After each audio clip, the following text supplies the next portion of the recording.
दरियापुर नामक सुंदर गांव एक छोटी सी नदी के किनारे पर बसा हुआ था। उस गांव में एक था आनंद प्रकाश और एक था रामधन। दोनों में गहरी मित्रता थी। दोनों ही बचपन के दोस्त थे। दोनों की माली हालत अच्छी नहीं थी। उन्होंने साथ में बहुत काम किए, लेकिन सफलता नहीं मिली। अच्छे काम की तलाश में कुछ दिन बीत गए। फिर एक दिन उनके किसी मित्र ने उन्हें जमीन खरीदने बेचने के काम की सलाह दी। वो बोला, जमीन के रेट दिन रात तरक्की कर रहे हैं। शहर में प्लाट खरीदने को लेकर बहुत मारामारी है। गांव के लोग गांव छोड़कर शहर में आकर बस रहे हैं, इसलिए जमीन के रेट बहुत तेजी से बढ़ रहे हैं। मेरी बात मानो तो तुम यह काम शुरू कर दो, तुम्हें फायदा ही फायदा होगा। उनको अपने मित्र की यह सलाह बहुत पसंद आई और फिर वो वहाँ से घर की ओर चल पड़े। वे दोनों रामधन के घर आए तो आनंद प्रकाश ने रामधन से कहा, भाई, जमीन खरीदने बेचने का काम तो अच्छा है, लेकिन इस काम के लिए हमारे पास पैसे तो नहीं है। रामधन ने कहा, भाई, यही बात मेरे दिमाग में भी चल रही थी। हमारे पास इतना पैसा तो नहीं है, लेकिन मेरे दिमाग में एक विचार आया है। क्यों ना हम अपने अपने घरों को गिरवी रख दे। जब हम इस काम से पैसा कमा लेंगे तो अपना अपना घर भी छुड़ा लेंगे। रामधन की पत्नी भी खड़ी होकर उनकी सारी बातें सुन रही थी। रामधन और आनंद प्रकाश इस बात को लेकर सहमत हो गए। उसके बाद आनंद प्रकाश अपनी घर की ओर चल पड़ा।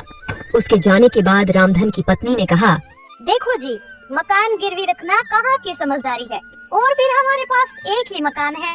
अगर समय पर पैसा नहीं लौटा पाए तो हम घर से बेघर हो जाएंगे। रामधन ने अपनी पत्नी को समझाते हुए कहा, तुम क्यों चिंता करते हो? ऐसा कुछ भी नहीं होगा। घर भी हमारे पास रहेगा और समय पर कर्ज भी चुका दिया जाएगा। क्या तुझे मुझ पर भरोसा नहीं है? अगले दिन आनंद प्रकाश और रामधन एक बहुत बड़े सेठ के पास कर्ज लेने के लिए चले जाते हैं। आनंद प्रकाश सेठ जी से कहता है, सेठ जी, हमें 1 लाख रुपए की जरूरत है। हम महीने भर में आपकी यह रकम ब्याज समेत वापस लौटा देंगे। सेठ जी कहते हैं, वह सब तो ठीक है, लेकिन मैं कैसे यकीन करूं कि आप लोग 1 महीने में मेरा पैसा वापस लौटा दोगे, और वो भी ब्याज समेत। तभी रामधन कहता है, सेठ जी, हमारे पास हमारे घर के कागज है। अगर हम 1 महीने में आपके पैसे वापस नहीं लौटा पाए तो आप ये कागज रख लीजिए, पर हमें 1 लाख रुपए दे दीजिए। सेठ जी उन दोनों की बात का भरोसा करके घर के कागज अपने पास रख लेता है और उन्हें 1 लाख रुपए दे देता है। सेठ जी से पैसे लेकर दोनों घर की ओर निकल पड़ते हैं। अगले दिन से ही उन्होंने प्रॉपर्टी खरीदने बेचने का काम शुरू कर दिया। दोनों शहर से सटे हुए बागों, खेतों की जमीन सस्ते दामों पर खरीद कर उनके प्लॉट काटकर ग्राहकों को ऊंची कीमत पर बेचने लगे। इससे उन्हें अच्छी आमदनी होने लगी। कुछ ही दिनों में उन्होंने सेठ से जो पैसा लिया था वह ब्याज समेत वापस करके घर के कागज वापस ले लिए। रामधन को आनंद प्रकाश पर अटूट विश्वास था। प्रॉपर्टी खरीदने बेचने से संबंधित सभी रकम आनंद प्रकाश अपने घर पर एक मजबूत लॉकर में रखता था। रामधन भी अपने पास नकद रुपए न रखकर आनंद प्रकाश को रखने को दे देता था। जब भी उसको जरूरत होती तो वह आनंद प्रकाश से रुपया ले लेता।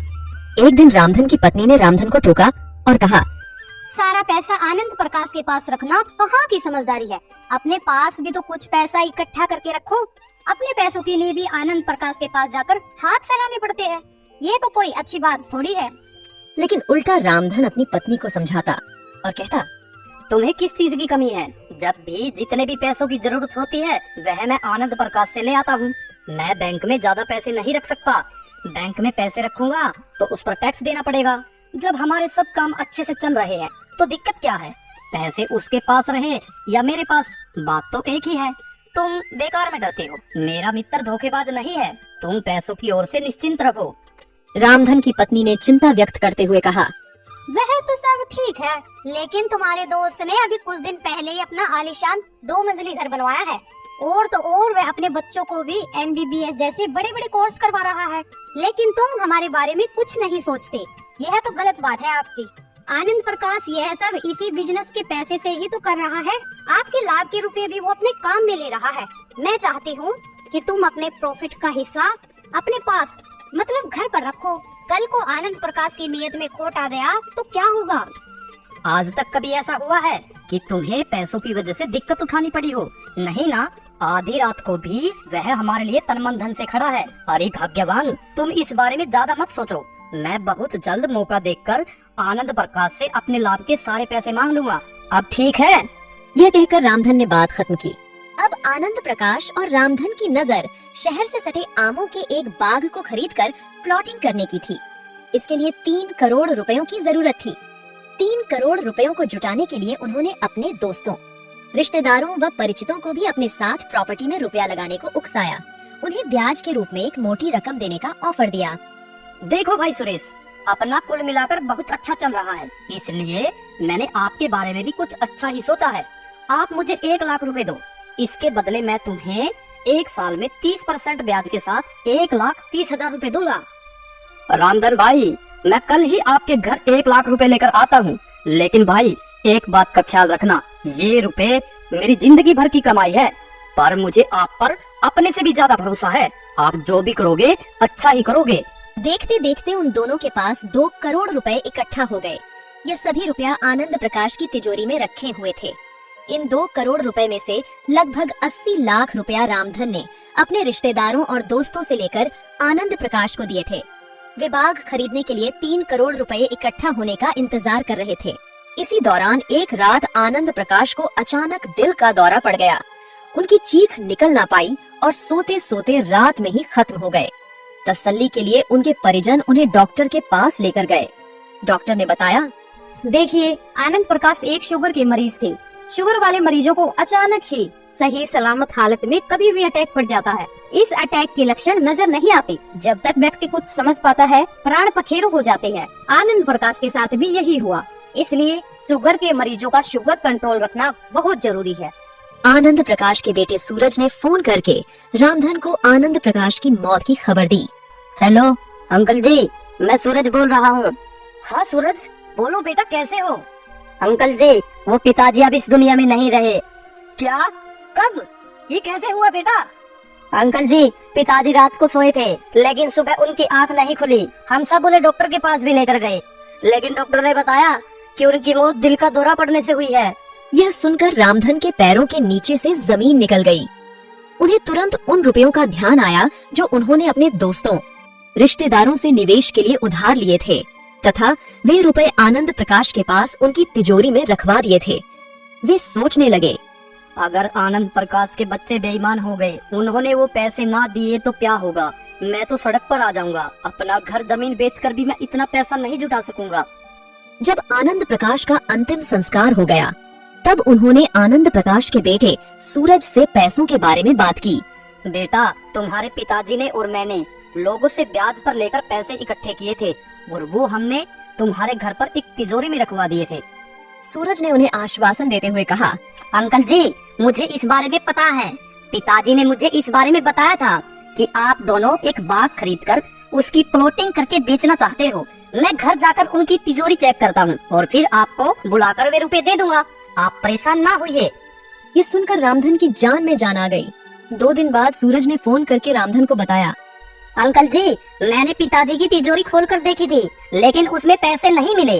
पता नहीं पिताजी ने वो पैसे कहाँ रख दिए, किसको दे दिए। मैं नहीं जानता कि आखिर पैसे किधर गए। यह राज तो उनके साथ ही चला गया। जैसे ही पैसों के बारे में मुझे कोई जानकारी मिलेगी, मैं आपको फोन करके बता दूंगा। रामधन समझ गए कि सूरज की नीयत में खोट आ गया है, इसलिए वह रुपए ना लौटाने के लिए बहाने बना रहा है। उन्हें रह रहकर अपनी पत्नी की नसीहत याद आ रही थी। वे सोच रहे थे, काश मैंने अपनी पत्नी की बातों पर अमल करके अपने प्रॉफिट के पैसों को अपने पास रखा होता तो कितना अच्छा होता। उनका आज तक का सारा प्रॉफिट, जो लगभग 70 लाख रुपए था, वह तो डूब ही गया था। साथ ही साथ अपने रिश्तेदारों और दोस्तों से निवेश के लिए लगभग 80 लाख की जो रकम उन्होंने ली थी, वह भी डूब गई। अपना नुकसान तो वे सह लेते, लेकिन अब वो अपने रिश्तेदारों से कैसे नजर मिला पाएगा? इस बात ने उन्हें अंदर तक झकझोर दिया। वे बुरी तरह टूट गए। उन्होंने घर से बाहर निकलना बंद कर दिया, खुद को घर में कैद रखने लगे। उसकी पत्नी ने उन्हें खूब समझाने की कोशिश की। देखो जी, आप अपना ख्याल रखो। जो हो गया सो हो गया। अब आप अपने शरीर का क्यों नाश कर रहे हो? चिंता करने से कुछ नहीं होगा। लेकिन न चाहते हुए भी उनका ध्यान बार बार आनंद प्रकाश और निवेश हेतु लिए गए उधार के रुपयों पर रह जाता। उनका खाना पीना सब बंद हो गया। आनंद प्रकाश की मौत के 2 महीने बाद एक दिन ज्यादा सोचने की वजह से रामधन को भी अटैक पड़ गया और उनकी मौत हो गई। स्कूल की घंटी बजते ही सभी बच्चों की छुट्टी हो जाती है तभी एक बच्चा स्कूल के बाहर खड़े आइसक्रीम वाले से आइसक्रीम लेकर खाने लगता है। गरीब बच्चा सोनू ललचाई आंखों से आइसक्रीम की तरफ देख रहा था। तभी वह लड़का कहता है, अरे भूखे नंगे, तू मेरी आइसक्रीम को ऐसे घूर घूर कर क्या देख रहा है? चल भाग भिखारी कहीं का। ऐसे कहते हुए वो लड़का सोनू को धक्का दे देता है। सोनू कुछ भी नहीं कहता और चुपचाप रोते हुए अपने घर चला जाता है।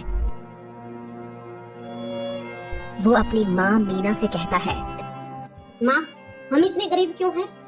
आपको पता है, मेरे सभी दोस्तों के घर में एयर कंडीशनर, फ्रिज और एसी है। एक हम ही फटीचर हैं, क्योंकि हमारे घर में कुछ भी नहीं है, एक फ्रिज तक नहीं। सोनू की बात सुनकर मीना उसे समझाती है, सोनू बेटा, तेरे गरीब बाबू के पास इतने पैसे नहीं है जो कि वह फ्रिज खरीद सके। माँ, जब आपसे आपके बच्चों की फरमाइशें पूरी नहीं होती तो आपने हमें पैदा ही क्यों किया? ऐसी गर्मी और गरीबी से जीने से अच्छा तो हम इस दुनिया में आते ही नहीं। ना हमारे पास अच्छा घर है, इसी टूटी फूटी झोपड़ी में रहना पड़ता है, फटे पुराने कपड़े पहनने पड़ते हैं और सूखा रूखा खाना पड़ता है। सारी जिंदगी हम इसी गरीबी और गर्मी में सड़ते रहेंगे। ऐसा कहते हुए सोनू अंदर चला जाता है। कुछ दिन बीत जाते हैं। एक दिन सोनू की माँ ने सोनू को 2 रुपए देते हुए कहा, बेटा, आज गर्मी बहुत है, हम बर्फ का ठंडा पानी पियेंगे।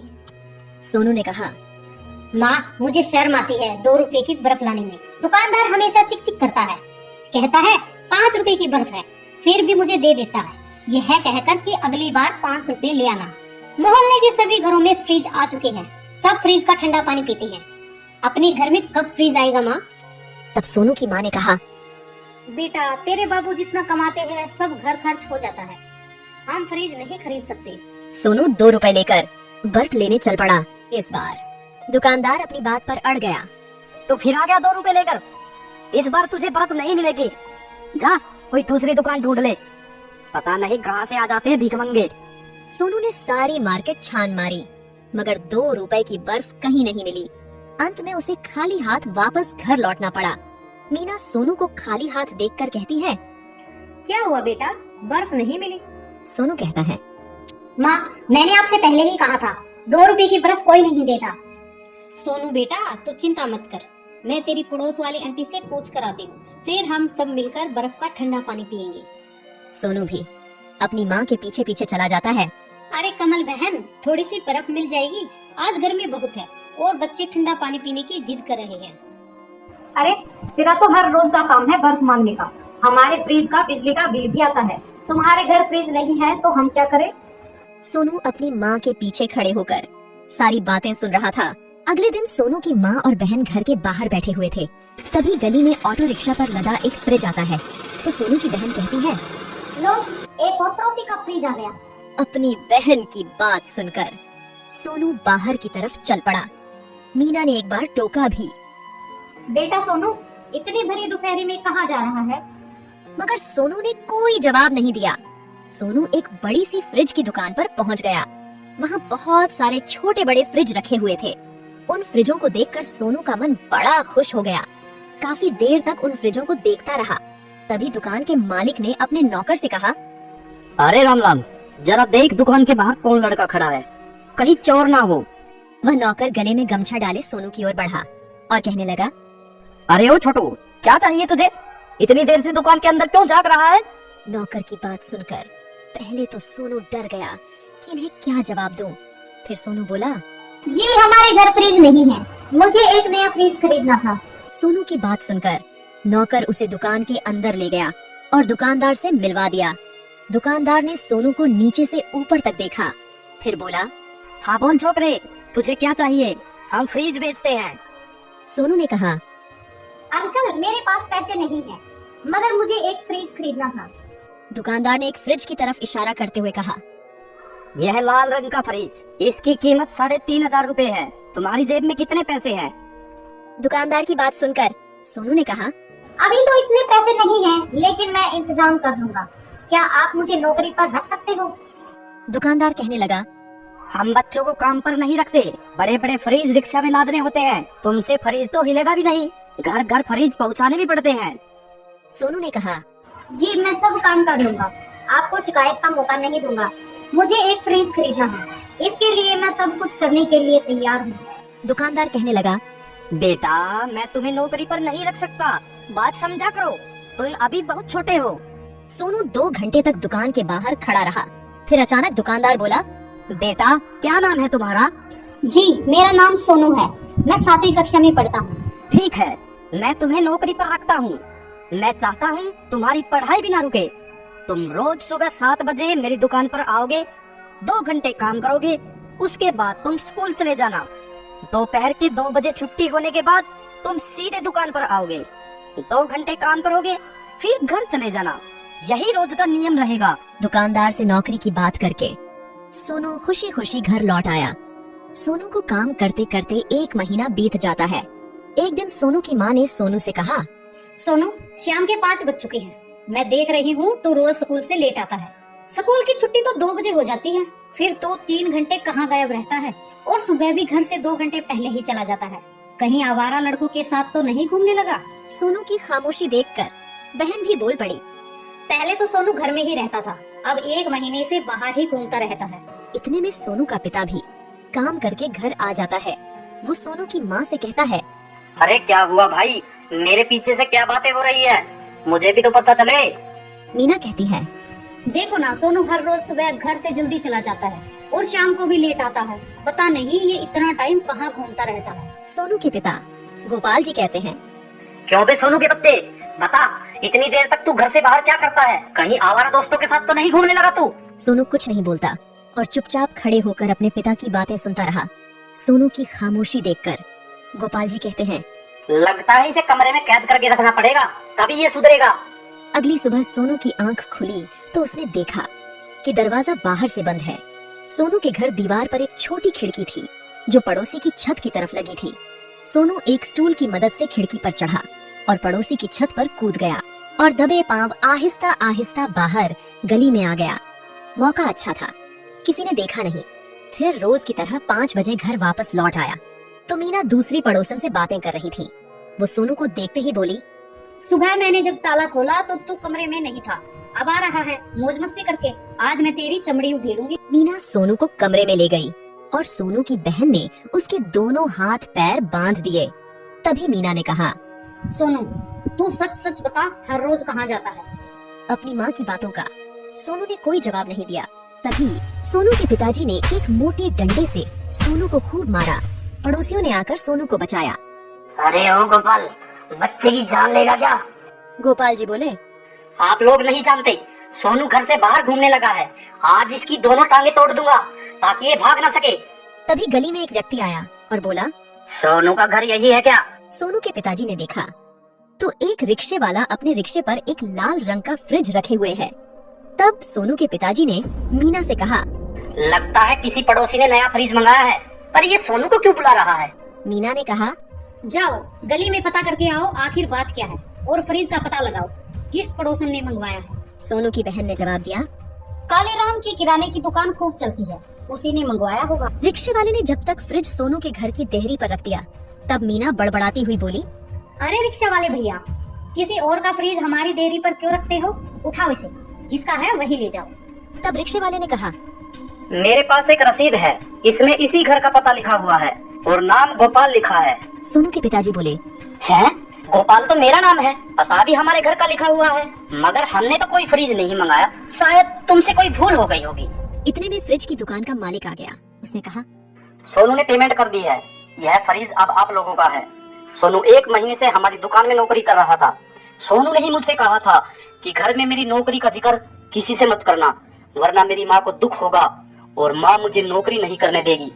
सोनू ने यह भी कहा था, जब फ्रिज के रुपए इकट्ठे हो जाए तब फ्रिज की रसीद मेरे पिताजी के नाम पर काटना। घर में पिता के होते हुए मैं रसीद में अपना नाम कैसे लिखवा सकता हूँ? मैं भी मोहल्ले वालों को बताना चाहता हूँ कि हमारे पिताजी ने हमारे लिए नया फ्रिज खरीदा है। गली में भीड़ इकट्ठी हो चुकी थी। सोनू ने कहा, पिताजी मैं आज के बाद बिना बताए कोई काम नहीं करूँगा। सोनू की बात सुनकर उसके पिताजी और उसकी माँ के आंसू थम नहीं रहे थे।